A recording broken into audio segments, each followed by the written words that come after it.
오늘 읽은 말씀 마지막에 여호와께서 선한 자와 함께 하실지로다라는 이 말씀을 우리들이 기억하면서 오늘 하루를 살아가는 저와 성도님들이 될 수 있기를 주의 이름으로 간절히 축원합니다.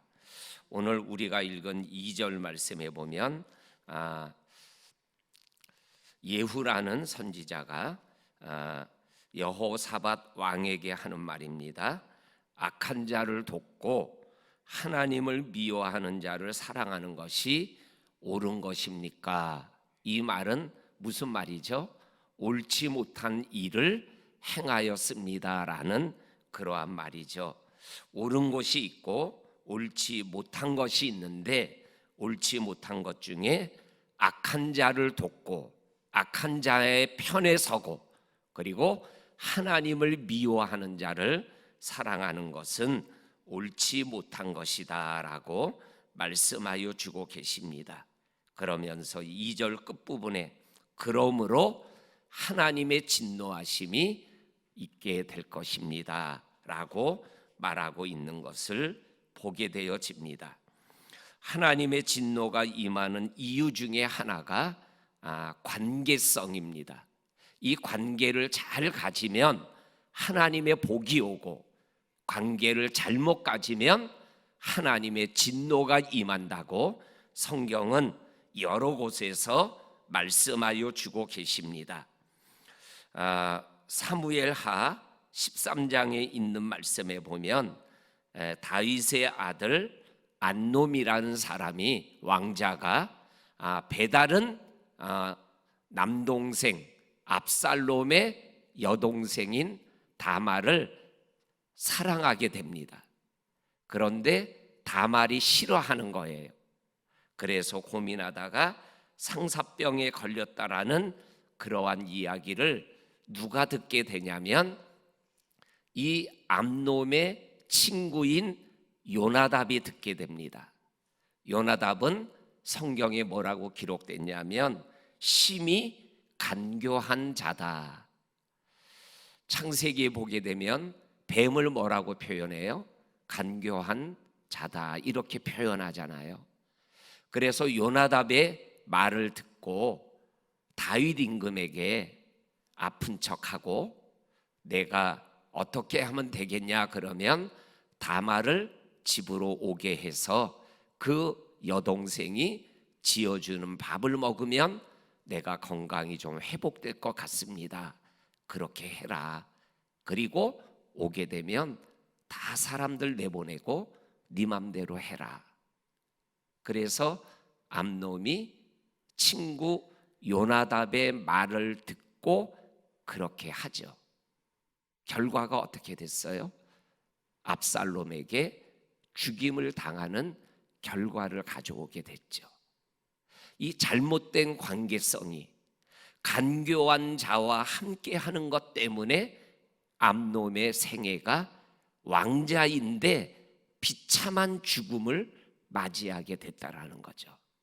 여호사밧도 악한 자 아합을 돕고 하나님을 미워하는 아합과 사돈 관계를 맺고 함께 하다가 죽을 뻔하는 하나님의 진노 직전까지 가게 되었던 것을 우리들이 보게 되어집니다. 우리 성도님들, 주님의 이름으로 부탁합니다. 악한 자와 돕고 그리고 하나님을 미워하는 자를 사랑하는 인생이 아니라 하나님을 사랑하는 자와 함께하고 선한 자와 함께하는 삶을 살아갈 수 있기를 주의 이름으로 간절히 축원합니다. 그러면서 3절에 그러나의 은혜가 여호사밧 왕에게 있었다. 그것을 두 가지로 얘기합니다. 하나는 아세라 목상인 우상을 제거한 일과 또 하나는 하나님을 찾는 일 때문에 그러나 하나님의 은혜가 여호사밧에게 임하여 죽을 위기에서 살아나는 은혜를 허락하여 주셨다라고 말씀하여 주고 계십니다. 그러면서 어제 말씀과 오늘 3절까지의 말씀이 끝이 나면서 오늘 4절에 예루살렘에서 여호사밧 왕이 다시 온전한 왕으로서의 삶을 출발하는 장면을 오늘 4절 이후부터 11절까지 말씀하여 주고 계십니다. 여기에서 다시 시작하는 여호사밧 왕의 모습 속에서 다시 시작하게 하시는 하나님의 은혜를 경험하게 됩니다. 우리 성도님들, 우리가 잘 아는 고린도 후서 5장 17절 말씀, 누구든지 그리스도 안에 있으면 새로운 피조물이라, 이전 것은 지나갔으니 보라 새 것이 되었도다. 여호사밧으로 하여금 다시 시작하게 하시는 하나님의 은혜 가운데 여호사밧이 다시 시작하고 있는 모습이 4절에 나옵니다. 그 시작의 첫걸음이 뭐예요? 첫걸음이 뭐냐면 백성들을 하나님에게로 돌아오게 하는 이 모습을 성경이 분명하게 기록하고 있습니다. 시작의 첫걸음, 하나님에게로 돌아오는 것입니다. 그러면 어떠한 존재라도 새롭게 시작될 수 있다라고 말씀하여 주고 있습니다. 탕자가 아들인데 품꿈보다 못한 인생을 살아가는 이 아들이 아들의 삶으로 새롭게 시작할 수 있었던 시작의 첫걸음이 뭐예요? 아버지에게로 돌아가는 거였죠. 그랬더니 아버지가 다 해줬어요. 새롭게 살아갈 수 있도록 다 해주셨죠. 나는 새롭게 시작하는 첫걸음, 하나님 아버지에게로 돌아가는 것이다 라는 것을 여호사밧은 깨달은 거죠. 그리고 하나님에게로 백성들이 돌아오게 하고 있는 것을 보게 되어집니다. 그리고 두 번째로는 5절부터 11절까지는 재판관을 세워서 이 재판관으로 하여금 하나님 안에서 생활해 나갈 수 있도록 하는 내용이 기록되어져 있습니다. 그러면서 6절에 잘 살펴라. 그런데 잘 살피는 게 뭐가 잘 살피는 거냐면 재판할 때 사람을 위한 재판이냐 하나님을 위한 재판이냐 이거를 분명히 살피라는 거예요. 하나님을 위한 재판이 될 수 있어야 된다. 하나님을 위한 재판이 될 때 공의로운 재판이 되고 억울한 재판을 하지 않게 된다라고 오늘 분명하게 6절에서 말씀하여 주고 계십니다. 그러면서 6절에서 하나님이 너희와 함께 하신다 이렇게 분명하게 재판관들에게 말씀하여 주고 계십니다.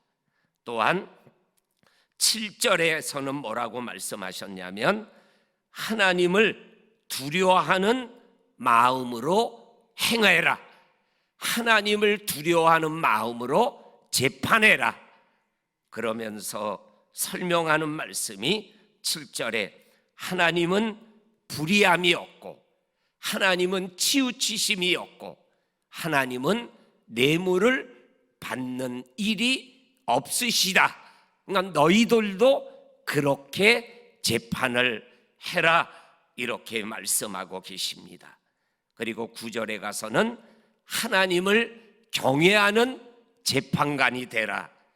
그리고 마지막 11절 가서는 하나님은 선한 자를 축복하시고 선한 자와 함께 하신다 이렇게 말씀하여 주고 계십니다.